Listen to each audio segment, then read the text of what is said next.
साल 2026 ये साल भारत में आंदोलनों के लिए याद किया जाएगा। पहले पेपर लीक के मुद्दे पर आंदोलन, उसके बाद रांची और पटना में आंदोलन और अब एक बार फिर जंतर मंतर एक बड़े आंदोलन का गवाह बनता दिख रहा था। इस बार वहां आरक्षण के खिलाफ हुंकार भरी जा रही थी, लेकिन इसमें फिलहाल दो फाड़ होता दिख रहा है। क्या है पूरा मामला, आपको बताएंगे इस वीडियो में विस्तार से। 22 अगस्त शनिवार की बात करें तो आज भारत के अलग अलग कोने से लोग यहां पर पहुंचे। दिल्ली पुलिस ने लोगों को वहां से वापस लौटाया, क्योंकि इससे पहले कल शुक्रवार की रात पुलिस ने आंदोलनकारियों को हिरासत में लिया था और वहां से हटाया था। वहां पे आंदोलन की अनुमति नहीं थी। आज भी लोग पहुंचे, लेकिन पुलिस ने उन्हें वहां से हटाया।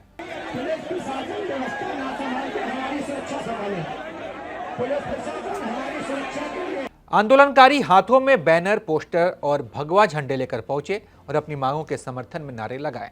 प्रदर्शनकारियों ने जाति आधारित आरक्षण व्यवस्था में बदलाव की मांग की। उनका कहना था कि आरक्षण का लाभ उन लोगों तक पहुंचना चाहिए जिन्हें वास्तव में इसकी जरूरत है।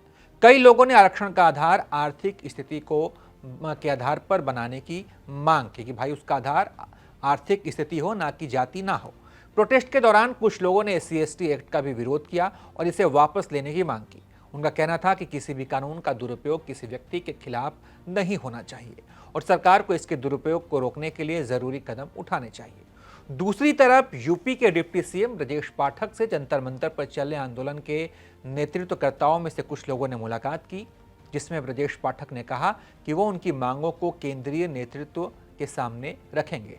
कल जो धरना प्रदर्शन हुआ उसमें आप सब की एक हमें पत्र मिला है। उस पत्र को हमने अपने केंद्रीय नेतृत्व को दिया है और केंद्रीय नेतृत्व ने कहा है कि हमारे जो साथी हमारे युवा साथी जो जंतर मंतर पर धरने पर बैठे थे, उनकी मांगों पर हम विचार करेंगे, गंभीरतापूर्वक विचार करेंगे और किसी भी स्थिति में अपने देश के युवाओं का, अपने देश के छात्रों का कोई नुकसान नहीं होने देंगे और सबको साथ लेकर के चलेंगे।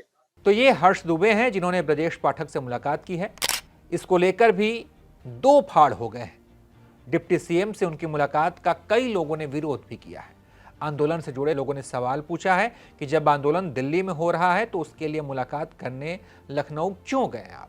आंदोलन कर रहे लोगों में दो फाड़ होता दिख रहा है। स्वामी स्वरूपानंद और अजित भारती जो इस आंदोलन में शामिल हुए थे, उन्होंने हर्ष दुबे को लेकर सवाल उठाए हैं। उन्होंने कहा कि ये जो है गलत तरीके से काम कर रहे हैं। यहाँ तक कि कुछ लोगों ने ये भी आरोप लगाए हैं कि हर्ष दुबे चाहते हैं कि उनके पिता को BJP टिकट दे। खैर, इस आंदोलन की 5 बड़ी मांगे क्या हैं आपको बताते हैं। आर्थिक स्थिति आरक्षण का आधार बने, यह पहली मांग है। जाति के बजाय आर्थिक आधार पर आरक्षण हो। आर्थिक रूप से कमजोर लोगों को सुविधाओं का लाभ मिले। आरक्षित वर्ग के संपन्न परिवारों और अधिकारियों के बच्चों को आरक्षण के दायरे से बाहर करने पर विचार। क्रीमी लेयर का नियम लागू करना और आरक्षण व्यवस्था की समीक्षा की मांग। SC/ST और OBC से जुड़ी नीतियों में बदलाव। SC/ST अत्याचार निवारण अधिनियम और UGC के नियमों में बदलाव की मांग। तो अभी तक किसी भी बड़े राजनीतिक दल ने इस आंदोलन का समर्थन नहीं किया है। ज्यादातर नेताओं का जो बयान है वो आरक्षण के खिलाफ ही है। जैसे रामदास अठावले ने आज कहा, आरक्षण के खिलाफ जो लोग हैं, जो लोग आरक्षण का विरोध कर रहे हैं, वो लोग देशद्रोही हैं। सुनिए। तो हर जाति को अभी आरक्षण मिलता है, तो इसीलिए आरक्षण खत्म करने की इसको अधिकार नहीं है। ये सबका संवैधानिक अधिकार है और इसकी मांग करने वाले लोग राष्ट्रद्रोही लोग हैं। इसके ऊपर इनके लोगों पर एक्शन होनी चाहिए।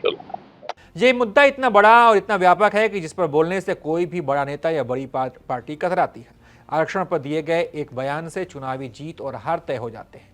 साल 2015 का बिहार याद कीजिए। उस समय विधानसभा चुनाव था और उस समय BJP अकेले थी, दूसरी तरफ RJD और JDU मिलकर चुनाव लड़ रही थी। चुनाव के ठीक पहले RSS प्रमुख मोहन भागवत ने आरक्षण नीति की समीक्षा करने की बात कही थी। इस बयान को विपक्षी दलों ने, खासकर लालू प्रसाद यादव ने बड़ा मुद्दा बनाया, जिससे पिछड़ों और दलितों में यह मैसेज गया कि NDA आरक्षण समाप्त करना चाहती है। आरक्षण पर सरकार का स्टैंड आगे कुआं और पीछे खाई जैसा है। अगर आरक्षण के खिलाफ बयान दिया तो OBC जो सबसे बड़ा वोट बैंक है, आपसे नाराज हो जाएगा, खिसक जाएगा और हो सकता है कि दलित और पिछड़ों की राजनीति करने वाली कई आपके सहयोगी दल NDA से अपना नाता तोड़ ले और अगर आरक्षण के समर्थन में स्टैंड लिया तो आपका पारंपरिक वोट बैंक जो है सवर्ण, वो आपसे दूर हो जाएगा। तो अब इस आंदोलन से आरक्षण पर कोई फैसला हो या ना हो ये अलग बात है, लेकिन आरक्षण को लेकर देश भर में एक चर्चा जरूर शुरू हो गई है। लेकिन इस बात के लिए भी कई लोग चिंतित हैं कि जो लोग आरक्षण कर रहे थे उनके अंदर ही मतभेद आ गए हैं। जैसा कि मैंने आपको ऊपर बताया, हर्ष दुबे और दूसरी तरफ अजित भारती और स्वामी स्वरूपानंद जैसे लोग हैं। बाकी आप इस पूरे मसले पर क्या सोचते हैं, क्या राय है आपकी, कमेंट बॉक्स में बताइए। देखते रहिए आप एबीपी बिहार।